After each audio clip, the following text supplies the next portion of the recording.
ಕುರುಕ್ಷೇತ್ರದ ಮೌನದಿ ಅರ್ಜುನನ ಚಿಂತೆ, ಕರ್ತವ್ಯದ ದಾರಿಯ ತೋರುವ ಜ್ಞಾನದ ಮಾತು, ಅಂತರಂಗದ ಶಾಂತಿಯೇ ಪರಮಧರ್ಮ, ಭಗವದ್ಗೀತೆಯ ಅಮರ ಸಂದೇಶ.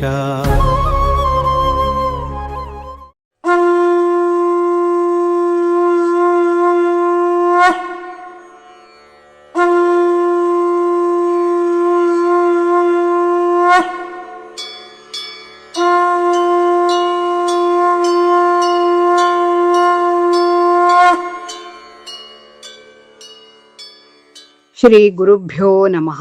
ಹರಿ ಓಂ. ಗೀತಾಜ್ಞಾನ ಯಜ್ಞ ಸಾಗಿ ಬಂದ ದಾರಿ. ಕಲಿಯಿರಿ, ಕಲಿಸಿರಿ, ಪಾರಾಯಣ ಮಾಡಿರಿ ಎಂಬ ಧ್ಯೇಯವಾಕ್ಯವನ್ನು ಮುಂದಿರಿಸಿಕೊಂಡು ಭಗವದ್ಗೀತೆಯನ್ನು ಪ್ರತಿಯೊಂದು ಮನೆ ಮನಕ್ಕೂ ತಲುಪಿಸುವ ಸದುದ್ದೇಶದಿಂದ ಸೇವೆಗೈಯುತ್ತಿರುವ ಸಂಘಟನೆಯೇ ಗೀತಾಜ್ಞಾನ ಯಜ್ಞ.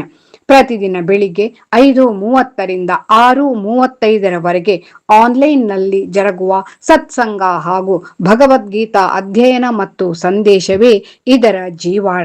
ಕೊರೋನಾ ಕಾಲಘಟ್ಟದಲ್ಲಿ ಇಡೀ ಜಗತ್ತೇ ತಲ್ಲಣಗೊಂಡಾಗ ಸಮಾನ ಮನಸ್ಕ ಸೇವಾ ಕಾರ್ಯಕರ್ತರ ಸಹಕಾರದೊಂದಿಗೆ 12 ಜುಲೈ 2021ರಂದು ಆನ್ಲೈನ್ ಮೂಲಕ ಬೆಳಗಿನ ಜಾವದಲ್ಲಿ ಗೀತಾಜ್ಞಾನ ಯಜ್ಞ ಉದಯಿಸಿತು. ಇದೀಗ ಗೀತಾಜ್ಞಾನ ಯಜ್ಞ 5 ವರ್ಷಗಳನ್ನು ಯಶಸ್ವಿಯಾಗಿ ಪೂರೈಸಿ 6ನೇ ವರ್ಷಾಚರಣೆಯ ಸಂಭ್ರಮದಲ್ಲಿದೆ. ಗೀತಾಜ್ಞಾನ ಯಜ್ಞದ 17ನೇ ಆವೃತ್ತಿಯು ಜುಲೈ 17ನೇ ತಾರೀಕಿಗೆ ಮುಗಿದು ಜುಲೈ 18ರಂದು 18ನೇ ಆವೃತ್ತಿ ಆರಂಭವಾಯಿತು. ಭಗವದ್ಗೀತೆಯ 18 ಅಧ್ಯಾಯಗಳ ಅಧ್ಯಯನ ಮತ್ತು ಸಂದೇಶ ಕಾರ್ಯಕ್ರಮವು ನಿರ್ವಿಘ್ನವಾಗಿ ಎಲ್ಲರ ಸಹಕಾರದಿಂದ ನಿರಂತರವಾಗಿ ನಡೆದುಕೊಂಡು ಬರುತ್ತಿದೆ. ಒಂದು ಆವೃತ್ತಿ ಎಂದರೆ ಸುಮಾರು 110 ದಿನಗಳು. ಗೀತಾ ಪ್ರಸಾರವೇ ಉಸಿರಾಗಿಟ್ಟುಕೊಂಡಿರುವ ಗೀತಾಜ್ಞಾನ ಯಜ್ಞವು 10 ಹಲವು ವಿಭಿನ್ನ ಚಟುವಟಿಕೆಗಳಲ್ಲಿ ತೊಡಗಿಸಿಕೊಂಡಿತು. ಮೊದಲ ಹಂತವಾಗಿ ಗೀತಾಭ್ಯಾಸ ತರಗತಿ ಎಂಬ ಭಗವದ್ಗೀತಾ ಕಲಿಕಾ ತರಗತಿಗಳನ್ನು ಆರಂಭಿಸಿತು. ಹಿರಿಯರಿಗೂ ಮಕ್ಕಳಿಗೂ ಪ್ರತ್ಯೇಕ ತರಗತಿಗಳನ್ನು ಆರಂಭಿಸಿದ ಗೀತಾಜ್ಞಾನ ಯಜ್ಞ ಪ್ರಸ್ತುತ 350ಕ್ಕೂ ಹೆಚ್ಚು ಗೀತಾಭ್ಯಾಸ ತರಗತಿಗಳನ್ನು ನಡೆಸಿಕೊಂಡು ಬರುತ್ತಿದೆ. ಇದಕ್ಕಾಗಿ 550 ಶಿಕ್ಷಕರನ್ನು ಸಿದ್ಧಗೊಳಿಸಿದೆ. ಈಗ 2188ಕ್ಕೂ ಮಿಕ್ಕಿ ವಿದ್ಯಾರ್ಥಿಗಳು ಭಗವದ್ಗೀತೆ ಆನ್ಲೈನ್ ತರಗತಿಗಳಿಗೆ ಹಾಜರಾಗುತ್ತಿದ್ದಾರೆ. ಈಗಾಗಲೇ ಗೀತಾಭ್ಯಾಸ ತರಗತಿಗಳಲ್ಲಿ ಸೇರಿಕೊಂಡು ಗೀತೆಯ 18 ಅಧ್ಯಾಯಗಳ ಪಠಣ ಪೂರೈಸಿದವರು 13,000ಕ್ಕೂ ಹೆಚ್ಚು ಮಂದಿ. ವಿಶೇಷವೆಂದರೆ ಅಮೆರಿಕಾದಲ್ಲೂ ಗೀತಾಜ್ಞಾನ ಯಜ್ಞದ ಆನ್ಲೈನ್ ತರಗತಿ ಈಗಾಗಲೇ ಆರಂಭವಾಗಿದೆ. ಇಂಗ್ಲಿಷ್, ಹಿಂದಿ, ಮಲಯಾಳಂ, ಸಂಸ್ಕೃತ, ಕನ್ನಡ ಹೀಗೆ 5 ಭಾಷೆಗಳಲ್ಲಿ ಗೀತಾ ತರಗತಿಗಳು ನಡೆಯುತ್ತಿವೆ. ಗೀತಾಜ್ಞಾನ ಯಜ್ಞ ಯಶಸ್ವಿ ಪಥದಲ್ಲಿ ಸಾಗಲು ಬೆನ್ನೆಲುಬಾಗಿ ಹಲವರ ಅಪರಿಮಿತ ಶ್ರಮ ಇದೆ, ಸಹಕಾರ ಇದೆ, ಶಕ್ತಿ ಇದೆ, ಸಂಘಟನಾ ಚಾತುರ್ಯ ಇದೆ. ಪ್ರಧಾನ ಗುರುಗಳಾದ ಶ್ರೀಯುತ ಸುಬ್ರಾಯನಂದೋಡಿಯವರು ಪ್ರತಿದಿನ ಭಗವದ್ಗೀತಾ ಅಧ್ಯಯನ ಮತ್ತು ಸಂದೇಶ ಎಂಬ ಕಾರ್ಯಕ್ರಮವನ್ನು ಬಹು ಮಾರ್ಮಿಕವಾಗಿ ನಡೆಸುತ್ತಿದ್ದಾರೆ. ಪ್ರತಿದಿನದ ಕಾರ್ಯಕ್ರಮ ನಿರ್ವಿಘ್ನವಾಗಿ ಮುಂದುವರಿಯಲು ಅವರ ಅನುಪಸ್ಥಿತಿಯಲ್ಲಿಯೂ ಸಂದೇಶ ನೀಡಲು ಬಹಳಷ್ಟು ಮಂದಿ ನುರಿತವರು ಸಿದ್ಧರಾಗಿದ್ದಾರೆ ಎನ್ನುವುದು ಸಂತೋಷದ ವಿಷಯ.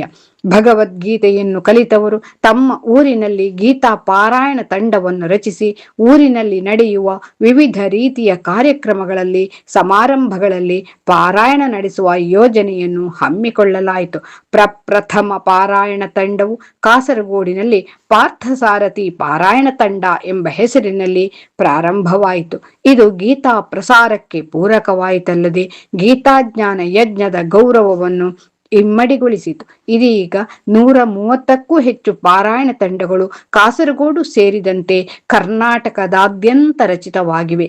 ಶುಭ ಸಮಾರಂಭ, ವಾರ್ಷಿಕ ಜಾತ್ರೆ, ಬ್ರಹ್ಮ ಕಲಶ ಮುಂತಾದ ಸಾರ್ವಜನಿಕ ಕಾರ್ಯಕ್ರಮಗಳಲ್ಲಿ ಗೀತಾ ಪಾರಾಯಣ ತಂಡವು ಭಗವದ್ಗೀತಾ ಪಾರಾಯಣವನ್ನು ಹಮ್ಮಿಕೊಂಡು ಗೀತಾ ಪ್ರಸಾರದಲ್ಲಿ ತೊಡಗಿಕೊಂಡಿದೆ. 15 ಜನರನ್ನೊಳಗೊಂಡ ಗೀತಾ ಜ್ಞಾನ ಯಜ್ಞ ಟ್ರಸ್ಟ್ ಕಾಸರಗೋಡು 2/11/2021 23ರಂದು ನೋಂದಾವಣಿ ಮಾಡಲಾಗಿದೆ.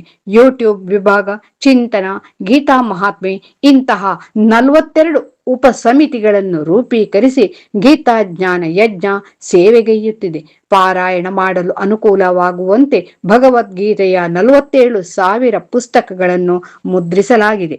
ಇದರ ಜೊತೆಗೆ ರಸಪ್ರಶ್ನೆ, ಸದ್ವಿಚಾರ, ಜ್ಞಾನ ದೀಪಿಕಾ, ಮುಕ್ತಕ ಪುಸ್ತಕಗಳನ್ನು ಪ್ರಕಟಿಸಲಾಗಿದೆ. ಗೀತಾ ಜ್ಞಾನ ಯಜ್ಞದ ಶಾಲು ಮತ್ತು ಟ್ಯಾಗ್ಗಳನ್ನು ಈಗಾಗಲೇ ವಿತರಿಸಲಾಗಿದೆ. ಗೀತಾ ಜ್ಞಾನ ಯಜ್ಞದ ಶ್ರೀಕೃಷ್ಣನ ಫೋಟೋ, ಲೋಗೋ, ಧ್ಯೇಯವಾಕ್ಯ, ಧ್ಯೇಯಗೀತೆ ಇವೆಲ್ಲವೂ ನಮ್ಮ ಹೆಮ್ಮೆಯ ಪ್ರತೀಕಗಳಾಗಿವೆ. ಇಂದು ಗೀತಾ ಜ್ಞಾನ ಯಜ್ಞದ ವತಿಯಿಂದ 18 ಅಧ್ಯಾಯಗಳ ಪಾರಾಯಣ ಮಾಡಬಲ್ಲ ಸಾವಿರಾರು ಜನರು ಸಿದ್ಧರಾಗಿದ್ದಾರೆ. 4 ತಿಂಗಳಿಗೊಮ್ಮೆ ಸ್ನೇಹ ಸಮ್ಮಿಲನ ಹೆಸರಿನಲ್ಲಿ ಬೇರೆ ಬೇರೆ ಕಡೆಗಳಲ್ಲಿ ಗೀತಾ ಜ್ಞಾನ ಯಜ್ಞದ ಸದಸ್ಯರು ಒಂದೆಡೆ ಸೇರಿ ಗೀತಾ ಪಾರಾಯಣವನ್ನು ನಡೆಸಿ ಗೀತಾ ಪ್ರಸಾರ ಮಾಡಲಾಗುತ್ತಿದೆ. ಮಂಜೇಶ್ವರ ತಾಲೂಕಿನ ಕೊಂಡೇವೂರು, ಮುಲ್ಕಿ ತಾಲೂಕಿನ ಕಟೀಲು, ಬಂಟ್ವಾಳ ತಾಲೂಕಿನ ನಂದಾವರ, ಮಂಗಳೂರಿನ ಶಕ್ತಿನಗರ, ಮುಲ್ಕಿ ತಾಲೂಕಿನ ಬಪ್ಪನಾಡು, ಬೆಂಗಳೂರಿನ ನಾಗರಬಾವಿ, ಸಾಗರದ ಶಂಕರಮಠ, ಮಂದಾರ್ತಿಯ ದುರ್ಗಾ ಪರಮೇಶ್ವರಿ ದೇವಸ್ಥಾನ, ತೀರ್ಥಹಳ್ಳಿಯ ಶ್ರೀ ಗಾಯತ್ರಿ ಮಂದಿರ. 10ನೇ ಸ್ನೇಹ ಸಮ್ಮಿಲನವು ಮೈಸೂರಿನ ಶ್ರೀ ಗಣಪತಿ ಸಚ್ಚಿದಾನಂದ ಆಶ್ರಮದಲ್ಲಿ ನಡೆಯಿತು. 11ನೇ ಸ್ನೇಹ ಸಮ್ಮಿಲನವನ್ನು ಯಲ್ಲಾಪುರದಲ್ಲಿ ನಡೆಸಲಾಯಿತು. 1000ಕ್ಕೂ ಅಧಿಕ ಸದಸ್ಯರು ಪ್ರತಿಯೊಂದು ಸ್ನೇಹ ಸಮ್ಮಿಲನದಲ್ಲಿ ಭಾಗಿಗಳಾಗುತ್ತಿದ್ದಾರೆ. ಆನ್ಲೈನ್ ಮೂಲಕ ಅದೆಷ್ಟೋ ಜನರು ಗೀತಾ ಜ್ಞಾನ ಯಜ್ಞದಿಂದಾಗಿ ಪರಸ್ಪರ ಪರಿಚಿತರಾದರು. ಆದರೆ ಪ್ರತ್ಯಕ್ಷವಾಗಿ ಭೇಟಿಯಾಗಿ ಸ್ನೇಹ ವೃದ್ಧಿಸಲು ಉತ್ತಮ ವೇದಿಕೆ ಸ್ನೇಹ ಸಮ್ಮಿಲನ ಎಂಬುದರಲ್ಲಿ 2 ಮಾತಿಲ್ಲ. ಶ್ರೀಮದ್ ಭಗವದ್ಗೀತಾ ಅಧ್ಯಯನ ಮತ್ತು ಸಂದೇಶ ವ್ಯಾಖ್ಯಾನದ ಸಮಗ್ರ ವಿವರಗಳನ್ನೊಳಗೊಂಡ ಬೃಹತ್ ಗ್ರಂಥ 3 ಸಂಪುಟಗಳಲ್ಲಿ ಮೈಸೂರಿನ ಸ್ನೇಹ ಸಮ್ಮಿಲನದಲ್ಲಿ ಲೋಕಾರ್ಪಣೆಯಾಯಿತು. ಪ್ರತಿನಿತ್ಯ ಪ್ರಧಾನ ಗುರುಗಳು ಮಾಡುತ್ತಿರುವ ಭಗವದ್ಗೀತಾ ಅಧ್ಯಯನ ಮತ್ತು ಸಂದೇಶ ಕಾರ್ಯಕ್ರಮದ ಸಮಗ್ರ ವಿಚಾರಗಳನ್ನು ಒಳಗೊಂಡಿರುವ ಅತ್ಯುತ್ತಮ ಸಂಗ್ರಹ ಯೋಗ್ಯ ಸಂಚಿಕೆಯಾಗಿದೆ. ಅದರ ಜೊತೆಗೆ ಭಗವದ್ಗೀತಾ ಪಾತ್ರ ಪರಿಚಯ ಎಂಬ ಪುಸ್ತಕ ಕೂಡ ಬಿಡುಗಡೆಯಾಯಿತು. ಗೀತಾ ಜ್ಞಾನ ಯಜ್ಞ ಸಮಿತಿಯು ಗೀತಾ ಜ್ಞಾನ ವಾಣಿ ಎಂಬ ಪಾಕ್ಷಿಕ ಈ ಪೇಪರ್ ಅನ್ನು ಪ್ರತಿ ತಿಂಗಳ 1 ಮತ್ತು 16ನೇ ತಾರೀಕಿನಂದು ಬಿಡುಗಡೆ ಮಾಡುತ್ತಿದೆ.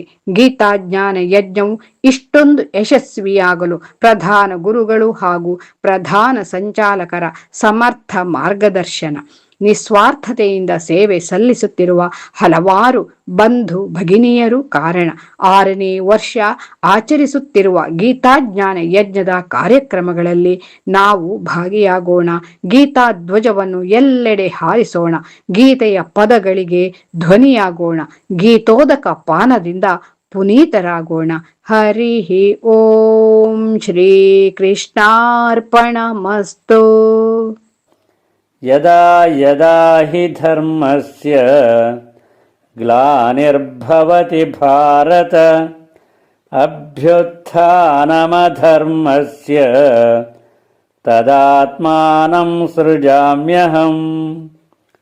ಪರಿತ್ರಾಣಾಯ ಸಾಧೂನಾಂ ವಿನಾಶಾಯ ಚ ದುಷ್ಕೃತಾಂ ಧರ್ಮ ಸಂಸ್ಥಾಪನಾರ್ಥಾಯ